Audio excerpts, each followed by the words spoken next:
चलिए देखिएगा, digestive system, पाचन तंत्र, उनको स्ट्रक्चर के माध्यम से, संरचना के माध्यम से उसको समझने का प्रयास करते हैं। फिर पिछले क्लास में हमने बताया क्या, पाचन, डाइजेशन को 5 चरणों में देखा था। सबसे पहला चरण क्या नाम था बताइए? अंतःकरण, डाइजेशन, जिसका वैल्यू है करने का क्या होता है, भोजन को उठा के मुख में रखने की प्रक्रिया को हम लोग बोलते हैं क्या, इंजेक्शन या अंतःकरण। उसकी बात करते हैं आपके भोजन को उठा के मुंह में रख लिया, उसका फिर भोजन का पाचन होगा। तो भोजन का पाचन कहाँ से स्टार्ट हो जाता है? आपके माउथ से, मुख से, ठीक। तो मुख में बताइए कौन सा पोषक पदार्थ का पाचन होता है? कार्बोहाइड्रेट। कौन करता है? टायरिन, ठीक। फिर उसका दिन भोजन कहाँ गया आपका? भोजन गया फायरिंग्स में। कहाँ गया? फायरिंग, जिसका नाम है क्या, ग्रसनी। क्या नाम है? ग्रसनी। देखिएगा, ग्रसनी वह क्षेत्र है जहां पर क्या काम करेगा, जहां पे भोजन के कण भी आएंगे और वायु के भी कण आएंगे।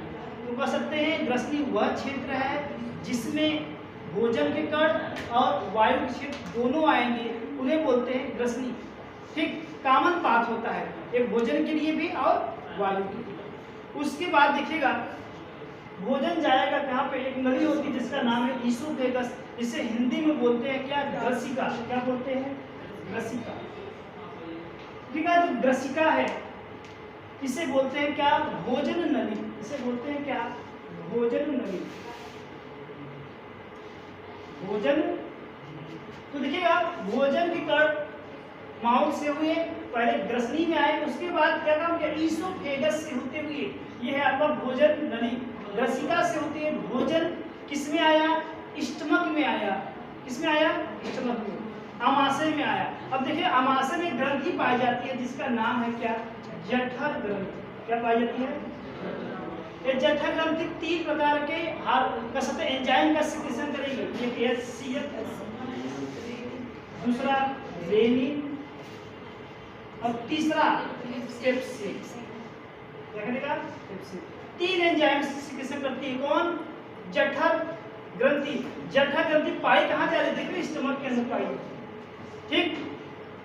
उसको समझिएगा, जठर ग्रंथि जो आपका HCl है जिसका नाम है क्या, हाइड्रोक्लोरिक एसिड। तो एग्जाम में पूछता है आमाशय में, पेट में कौन सा अम्ल पाया जाता है? ठीक, हाइड्रोक्लोरिक अम्ल। दूसरी बात, इसका कार्य क्या होता है? इसका कार्य कह सकते हैं जीवाणुओं को मारना। जीवाणुओं को मारने का काम कौन करेगा? इससे। और क्या कार्य हो सकता है? इसका कार्य हम कह सकते हैं जो एंजाइम है ना, उस एंजाइम को सक्रिय बनाने में मदद करता है। जब ये कार्य करेगा, जब इनकी मात्रा सिक्रीशन होगा, तब जाके रेनिन और पेप्सिन निकलेगा। तो देखिए क्या होता है, कभी कभी हम लोग क्या करते हैं, कभी पार्टी में जाते हैं तो अधिक से अधिक भोजन ग्रहण कर लेते हैं।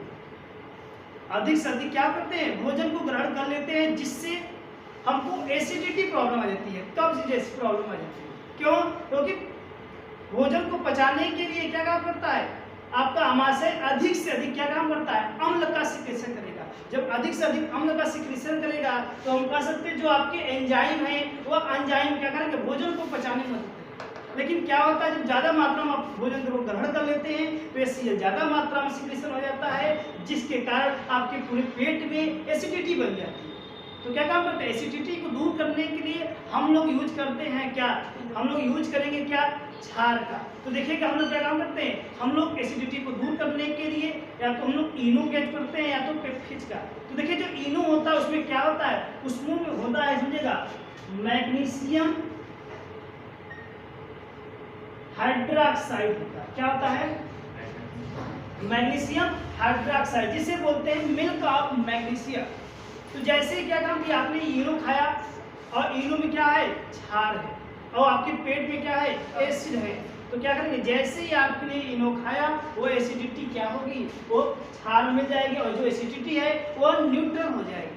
फिर आपका एसिडिटी क्या जो प्रॉब्लम थी वो सॉल्व हो जाएगी। तो एसिडिटी को दूर करने के लोग क्या काम करते हैं, हम लोग इनो का यूज करते हैं। लेकिन अगर आपके पास इनो नहीं है तो क्या यूज करेंगे बताइए, तो आप यूज करेंगे बेकिंग सोडा। जो आप करते हैं ना, जो आपको पूरी बनाने में, तो बेकिंग सोडा कितने करते हैं, क्योंकि क्या है प्रकार का, वो भी एक प्रकार का क्षार है। तो उसको अगर आपके पास इनो नहीं है तो उसका यूज कर सकते हैं एसिडिटी को दूर करने में। लेकिन आपके स्टमक में एसिडिटी को बचाने के लिए इसकी जो दीवारें हैं उस दीवारों में म्यूकस पाया जाता है। म्यूकस क्षार प्रकृति का होता है, जिसके कारण अगर एसिडिटी बढ़ती है तो आपका स्टमक स्वयं उसको ठीक कर लेता है। लेकिन ज़्यादा मात्रा में बढ़ जाती है तो पेट में अल्सर बन जाता है, स्टमक में अल्सर बन जाता है, घाव बन जाता है। तो उसको क्या काम करते हैं, इसको दवा के माध्यम से ठीक किया जाता है। तो एसिडिटी देखिएगा। अब भोजन कम से कम यहाँ पे 3 से 4 घंटे भोजन रहता है। तो सर्वाधिक भोजन कहाँ रहता है, आपके आमाशय। फिर पूछता आहार नाल का सबसे चौड़ा भाग, आहार नाल का सबसे चौड़ा भाग क्या होता है, आमाशय होता है। लेकिन अगर पूछा जाए आहार नाल का सबसे लंबा भाग क्या होता है, आहार नाल का सबसे लंबा भाग छोटी आंत होता है, बराबर। आहार में सबसे। फिर बात करते हैं रेनिन का काम क्या होता है। रेनिन का काम जो दूध में उपस्थित जो केसीन प्रोटीन होता है उनका पाचन करता है। जैसे आपने दूध पिया, अब दूध का पाचन करने के लिए सिर्फ एक ही स्पेसिफिक एंजाइम होगा जिसका नाम है रेनिन। तो जो छोटे बच्चे होते हैं उसमें रेनिन की मात्रा क्या होती है, अधिक सिक्रीशन होता है। ठीक, छोटे बच्चों में दूध पीते रहते हैं, क्या करते हैं, उनका क्या सकते हैं आपका क्या उनका दूध का पाचन होता रहता है। क्यों, क्योंकि अधिक मात्रा में रेनिन निकलता है, इसके कारण क्या। लेकिन जैसे उम्र बढ़ती है रेनिन निकलना क्या होता है, कम हो जाता है, जिसके कारण क्या होता है, दूध जब पीते हैं तो उनका पाचन नहीं हो पाता। तो देखे होंगे अधिकतर जो काफी उम्र के हो गए होंगे उसमें क्या होता है, उसमें दूध का पाचन नहीं होता। तो दूध पी लेते हैं उनका पाचन नहीं होता, क्यों, क्योंकि उसमें रेनिन निकलना बंद है। फिर बात करते हैं आपका पेप्सिन प्रोटीन। पेप्सिन प्रोटीन जो हम लोग नॉर्मली प्रोटीन खाते हैं, जैसे आपने खाया क्या, दाल, सोयाबीन है, तो इसमें क्या नॉर्मली प्रोटीन है। तो नॉर्मली प्रोटीन का पाचन करने के लिए कौन एंजाइम, पेप्सिन। बात समझ आ रही। तो देखिएगा जब भी सीन शब्द आएगा तो जान लीजिएगा प्रोटीन का पाचन। बात समझ आ रही। तो स्टमक में क्या काम किया, भोजन पच 3 से 4 घंटे। उसके बाद बताइए इस अमाशय में कौन से पोषक पदार्थ का पाचन हुआ, प्रोटीन का ही पाचन हुआ ना। तो प्रोटीन का पाचन की शुरुआत कहाँ से हो जाती है, अमाशय से। ठीक, उसके बाद भोजन पहुंचा कहाँ पे, छोटी आंत में पहुंचा। देखिएगा छोटी आंत के 3 भाग हैं, छोटी आंत के 3 भाग हैं। देखिएगा सबसे जो बाहर की तरफ दिख रहा है ये वाला सबसे बाहर की तरफ, जिसका नाम है क्या, डुओडेनम, जिसे हिंदी में बोलते हैं ग्रहणी। क्या बोलते हैं, बात समझिएगा, जिसे क्या बोलते हैं, ग्रहणी। फिर देखिएगा छोटी आंत का जो ग्रहणी वाला भाग है, ये वाला, ये जहां से जुड़ा है, इस पे कई सारे रस आके मिलते हैं, कई सारे रस, पाचक रस आके इसमें क्या करेंगे, मिलेंगे। देखिएगा यह है आपका अग्नाशय ग्रंथि, अग्नाशय ग्रंथि से अग्नाशय रस निकलता है, लीवर से पित्त रस, और यहीं पे बगल में है भैया गाल ब्लैडर, जिसका नाम है पित्ताशय। पित्ताशय देखिएगा जो लीवर होता है, यकृत होता है, इसका काम पित्त रस को बनाना। क्या करना, पित्त रस को बनाने का काम कौन करेगा, पित्त रस को बनाने का काम लीवर करेगा। पित्त रस निकालेगा कौन, तो जो बनाएगा वही निकालेगा। तो कह सकते हैं कि आप पित्त रस का श्रवण कौन करेगा, श्रवण भी यकृत करेगा, लीवर ही करेगा। फिर बात समझिएगा, इसने पित्त रस को बनाया, और पित्त रस को क्या सकते हैं, क्या पित्त रस को निकाला भी। अब पित्त रस निकल के कहाँ गया, जा रहा था क्या, किसके पास, छोटी आंत के पास, लेकिन यहीं पे बगल में गाल ब्लैडर है, कहाँ जा रहा है, इसको पकड़ लिया। तो पित्त रस को स्टोर करता है कौन, पित्त रस को इकट्ठा करने का काम कौन करता है, पित्त रस को इकट्ठा करने का गाल ब्लैडर से बोलते हैं पित्ताशय। क्या करता है, पित्ताशय। बात समझिएगा। अब बात करते हैं पित्त रस है क्या, पित्त रस है क्या। तो जैसे आपने देखा होगा, अगर हम लोग क्या काम करते हैं, अभी आयल को, तेल वसा है, वसा को अगर हम पानी में डाल देंगे क्या तेल घुल जाएगा पानी में? नहीं घुल पाएगा ना, वसा है, नहीं घुल पाएगा। तो अगर ऐसे हम जो भोजन ग्रहण करते हैं उसमें वसा होता है, तो वसा नहीं घुल पाता। इसके लिए क्या काम करता है, ये पित्त रस उस वसा को घोलने का प्रयास करता है। तो वसा को घोलने के लिए कौन सा रस? पित्त रस। पित्त रस क्या काम करेगा? वसा को घोल देगा। जो आपने वसा खाया है उसको घोलने का काम कौन करेगा? पित्त रस। तो पित्त रस अगर वसा को घोल दे रहा है, इस प्रक्रिया को बोलते हैं क्या? पायसीकरण। क्या बोलते हैं? पायसीकरण, जिसका नाम है इमल्सिफिकेशन। प्रश्न पूछता है इमल्सिफिकेशन प्रक्रिया क्या है? इमल्सिफिकेशन प्रक्रिया वह प्रक्रिया है जिसमें वसा को जल में घोला जाता है, उस प्रक्रिया को बोलते हैं क्या? पायसीकरण। तो पायसीकरण प्रक्रिया कौन करेगा? ये करेगा पित्त रस। पित्त रस बनता कहाँ है? लीवर में। निकलता कहाँ से? लीवर में। लेकिन स्टोर कौन करेगा? अब देखिएगा पित्त रस में दो वर्णक पाए जाते हैं। पित्त रस में दो वर्णक पाए जाते हैं जिसका नाम है क्या? बिलीरुबिन। बिलीरुबिन और एक होता है बिलीवर्डिन। दो वर्णक पाए जाते हैं। बात समझिएगा उस पित्त रस में। तो जो बिलीरुबिन है इसका रंग पीला होता है। क्या होता है? जो बिलीवर्डिन है इसका रंग हरा। क्या होता है? तो जब आपका लीवर काम करना बंद कर देता है, कैसे लीवर डैमेज हो जाता है, तो जो आपके बिलीरुबिन बिलीवर्डिन है इसको छान नहीं पाता, जिसके कारण आपके शरीर में क्या होता है? बिलीरुबिन की मात्रा बढ़ जाती है, जिसके कारण आपका शरीर पूरा पीला पड़ जाता है। क्या पड़ जाता है? पूरा शरीर पीला पड़ जाता है, जिसके कारण एक रोग होता है जिसका नाम है क्या? जॉन्डिस पीलिया। जॉन्डिस पीलिया में क्या होता है? जॉन्डिस पीलिया में आपका यकृत लीवर डैमेज होता है। लेकिन लोग कहते हैं क्या, अगर पीलिया हो गया तो पीली वस्तु नहीं खाना चाहिए, हल्दी नहीं खाना चाहिए। ऐसा कुछ भी नहीं। अगर जॉन्डिस हो गया है तो आपको क्या करना होगा? लीवर को पहले हेल्थ को सही करना होगा। मतलब लीवर आपको जो डैमेज हो रहे हैं, लीवर जो खराब हो रहे हैं, उसको क्या काम करिएगा? उसको सही करिएगा। उसको सही करने के लिए आप क्या करेंगे? या तो इसके लिए लीवर टॉनिक खाइए, लीवर टॉनिक यूज करिएगा। लिप 52 DS सिरप आता है उसको यूज करिएगा, लीवर टॉनिक यूज करिएगा, पहले लीवर सही होगा। ठीक। और क्या काम करिएगा? अपने भोजन में तेल मसाले जो आप लोग यूज करते हैं उसका सेवन कम करेगा, क्योंकि अगर इसका यूज करेंगे, इसका सेवन करेंगे तो लीवर के ऊपर क्या इफेक्ट पड़ेगा, प्रभाव पड़ेगा और धीरे धीरे लीवर और नष्ट होता चला जाएगा। बात समझा नहीं? तो यहाँ पे क्या काम किया? बिलीरुबिन की मात्रा अगर लीवर खराब है तो लगातार बढ़ता जाता है, जिसके कारण पीलिया जाता है। और इसी को बोलते हैं क्या? जॉन्डिस। और इसे बोलते हैं हिपेटाइटिस। क्या बोलते हैं? हिपेटाइटिस में क्या होता है? लीवर डैमेज हो जाता है। बात समझा? तो बिलीरुबिन की मात्रा बढ़ जाती है। फिर बात करते हैं, अब यहाँ से पित्त रस आया, कहाँ पे आया? छोटी आंत में। ठीक। और यहाँ से क्या आ रहा है? अग्नाशयी रस आया। दो रस आए और उसके बाद इसी छोटी आंत में आंतरिक रस पाया जाता है। तो तीनों रस मिलके क्या काम करेंगे? भोजन को पचाने में क्या करेंगे? मदद करेंगे। तो सर्वाधिक भोजन का पाचन छोटी आंत के किस भाग में होता है? यह होता है आपके ग्रहणी वाले भाग। फिर देखिएगा छोटी आंत के बीच वाले भाग को बोलते हैं क्या? इसे बोलते हैं, बीच वाले भाग को बोलते हैं क्या? जेजुनल। क्या बोलते हैं? जेजुनल, जिसे हिंदी में बोलते हैं मध्यांग। क्या बोलते हैं? मध्यांग। ठीक। उसके बाद समझिएगा भोजन कहाँ गया? भोजन फिर उस पर छोटी आंत के लास्ट वाले भाग है जिसका नाम है क्या? इलियम। क्या नाम है? जिसे हिंदी बोलते हैं क्या? क्षुद्रांग। क्या बोलते हैं? तो भोजन अब क्या काम है? छोटी आंत। देखिएगा छोटी आंत में अंगुली नुमा संरचना पाई जाती है। यहाँ पे देखिएगा ना, छोटी आंत में अंगुली नुमा से छोटी छोटी संरचना पाई जाती है जिसका नाम है क्या? विलाई। क्या नाम है? विलाई। जिसे हिंदी बोलते हैं रसांकुर। क्या बोलते हैं? रसांकुर। रसांकुर पाया जाता है। इसी रसांकुर में क्या होते हैं? ब्लड वेसल्स, रक्त नलिकाएं जुड़ी होती हैं। रक्त नलिकाएं जुड़ी होती है। तो जैसे देखिएगा भोजन का पाचन हो गया, अब उस भोजन के पाचन में अवशोषण का काम कहाँ होगा? अवशोषण का काम छोटी आंत के जो लास्ट भाग है जिसका नाम है इलियम, क्षुद्रांग। यहाँ पे भोजन का क्या होगा? अवशोषण होगा। तो एग्जाम में प्रश्न पूछता है छोटी आंत के किस भाग में अवशोषण होता है? इलियम में।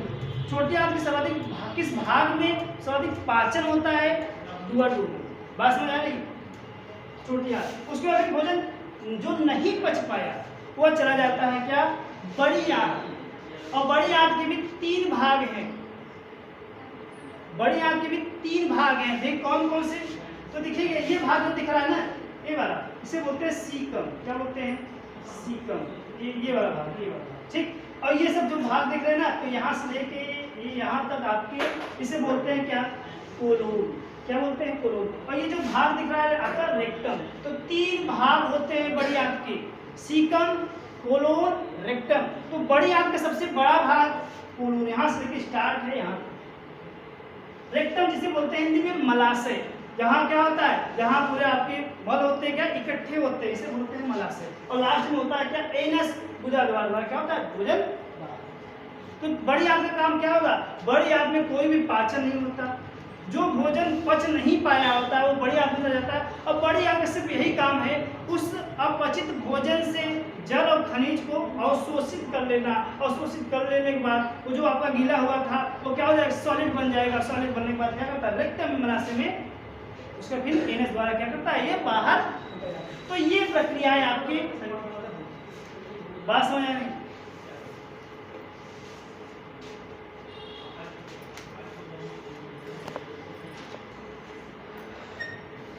कुछ पॉइंट समझिएगा लीवर के बारे में।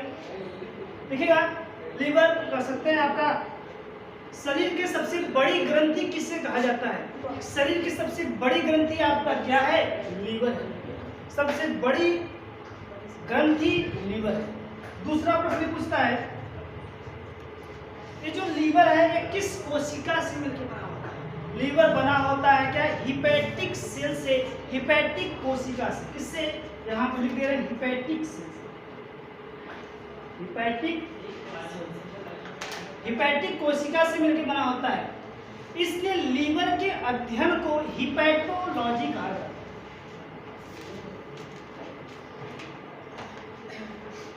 हिपैटोलॉजी किसके? लीवर के अध्ययन को हिपैटोलॉजी कहा जाता है। देखिएगा, लीवर में 2 कोशिकाएं पाई जाती है, एक हिपैटिक सेल और एक कूफर सेल। एक कूफर सेल। तो देखिएगा 2 कोशिकाएं, ये तो आपके लीवर सेल में क्या करते हैं? लीवर को मेंटेन रखने का काम करते हैं। कूफर सेल क्या करता है? भक्षण का काम करता है। जैसे आपके शरीर के अंदर क्या बैक्टीरिया वायरस अटैक किया तो उसको मारने का, उसको भक्षण करने का काम कौन करेगा? कूफर सेल करता है। तो भक्षण करने का कौन? ये आपके कूफर सेल। तो किसमें पाया जाएगा? यकृत में लीवर पाया जाएगा। और बात कीजिएगा, हमारे शरीर में सबसे अधिक कौन सा ऐसा ऑर्गन है जिसमें सर्वाधिक पुनरुद्ध भवन की क्षमता पाई जाती है? रीजनरेशन पावर पाई जाती है। पुनरुत्थान समझते हैं? जैसे आपने छिपकली देखा होगा, छिपकली के क्या होती है? पूंछ कट जाती है फिर से आ जाती है। तो उसी प्रकार हमारे शरीर का ऐसा कौन सा अंग है जिसमें सर्वाधिक पुनरुद्ध भवन की क्षमता पाई जाती है? वह है आपका लीवर। लीवर अगर कोई भाग काट दिएगा, थोड़ा सा बचेगा, फिर से लीवर बन जाएगा। तो लीवर क्या होता है? सर्वाधिक पुनरुद्ध भवन की क्षमता पाई जाती है। कौन सी ऐसी कोशिका है जिसमें पुनरुद्ध भवन की क्षमता नहीं पाई जाती? क्या नाम है? न्यूरॉन्स। न्यूरॉन से लीवर कट गया तो फिर से उसका निर्माण संभव नहीं है। ठीक। फिर बात करते हैं जो लीवर होता है इसका कार्य क्या होता है? इसका कार्य अमोनिया को यूरिया में बदलना। अमोनिया को यूरिया में कौन बदलता है? लीवर बदलता है। अमोनिया सबसे जहरीली गैस होती है, जहरीली पदार्थ होता है, उसको निकालने का काम, उसको बदलने का काम लीवर करता है। लीवर और क्या काम करता है? कुछ विटामिन को स्टोर भी करता है, जैसे विटामिन ए, डी, ई, के को स्टोर करता है। इसमें सर्वाधिक विटामिन डी को स्टोर करता है। समझा? तो लीवर के बारे में देख लिया। अब बात करते हैं किसके बारे में? अब अग्नाशय के बारे में बात करते हैं। अग्नाशय। अग्नाशय देखिएगा, अग्नाशय एक ऐसी ग्रंथि है जो बहिस्रावी अंतःस्रावी दोनों है। तो सबसे समझिएगा बात करें, इसे बोलते हैं बहिस्रावी और अंतःस्रावी दोनों। अंतः एक्सोक्राइन, एंडोक्राइन। बहिस्रावी ग्रंथि किसे कहते हैं? वह ग्रंथियां जो जूस का सिक्रेशन करें। तो देखिएगा अग्नाशय से जूस निकल रहा है, उस रस को क्या बोलेंगे? अग्नाशयी जूस या अग्नाशयी रस। अग्नाशयी रस, अग्नाशयी रस। देखिएगा अग्नाशयी रस में एक ऐसा रस होता है जिसमें तीनों पोषक पदार्थ को पचाने के लिए एंजाइम होते हैं। देखिएगा प्रोटीन को पचाने के लिए, पर कार्बोहाइड्रेट को पचाने के लिए होता है आपके पास माल्टोज, माल्टेज एंजाइम, कार्बोहाइड्रेट को पचाने के लिए। फिर प्रोटीन को पचाने के लिए ट्रिप्सिन होता है, इस अग्नाशयी रस में पाया जाता है। और वसा को पचाने के लिए लाइपेज क्या होता है? तो देखिएगा कार्बोहाइड्रेट को पचाने के लिए भी एंजाइम पाया जा रहा है इसमें, प्रोटीन को पचाने के लिए भी एंजाइम पाया जा रहा है, और वसा को पचाने के लिए एंजाइम। तो तीनों प्रकार के पोषक पदार्थ को पचाने के लिए एंजाइम पाया जा रहा है। तो एग्जाम पूछता है किस रस को पूर्ण पाचक रस कहते हैं? ऑप्शन ये रहेगा पित्त रस को, जठर रस को, लाल रस को और अग्नाशयी रस को। अग्नाशयी रस को पूर्ण पाचक रस कहते हैं। क्यों? क्योंकि इसमें तीनों प्रकार के पोषक पदार्थ को पचाने के लिए एंजाइम होता है। और पूछता है अग्नाशयी रस का पीएच कितना होता है? अग्नाशयी रस का जो पीएच होता है 7.4 से लेकर 7.8 के बीच में। ठीक, कुछ और बात समझिएगा। अग्नाशयी रस अंतःस्रावी ग्रंथि है। अग्नाशय अंतःस्रावी भी है। कैसे? अंतःस्रावी ग्रंथियां वे ग्रंथियां होती हैं जो हार्मोन्स का सिक्रीशन करती हैं। तो देखिएगा जो अग्नाशय है यह 4 प्रकार की कोशिका से मिलकर बना होता है। इन चारों कोशिका को मिला दिया जाए जिसका नाम है लैंगर-हैंस की द्वीपिकाएं। लैंगर-हैंस की द्वीपिकाएं पूछता है लैंगर-हैंस की द्वीपिकाएं, इसे बोलते हैं आइसोलेट्स ऑफ लैंगर है। ये द्वीपिकाएं कहाँ पाई जाती है, किस ग्रंथि में पाई जाती है? यह पाई जाती है आपके अग्नाशय में पाई जाती है। तो लैंगर-हैंस की द्वीपिकाएं 4 प्रकार की कोशिका से मिलकर बना होता है। कौन कौन सी? देखिएगा alpha cell, beta cell, gamma cell और डेल्टा सेल। 4 प्रकार की कोशिका से मिलकर बना होता है जिसका नाम है क्या? लैंगर-हैंस की द्वीपिका।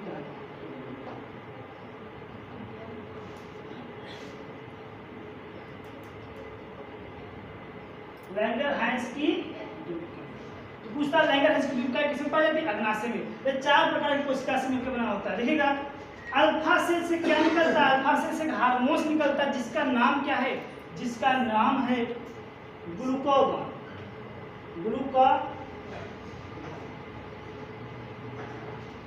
बीटा सेल से बहुत महत्वपूर्ण हार्मोन निकलता है जिसका नाम है इंसुलिन। प्रश्न पूछता है इंसुलिन हार्मोन किससे निकलता है? अग्नाशय के बीटा सेल से निकलता है इंसुलिन।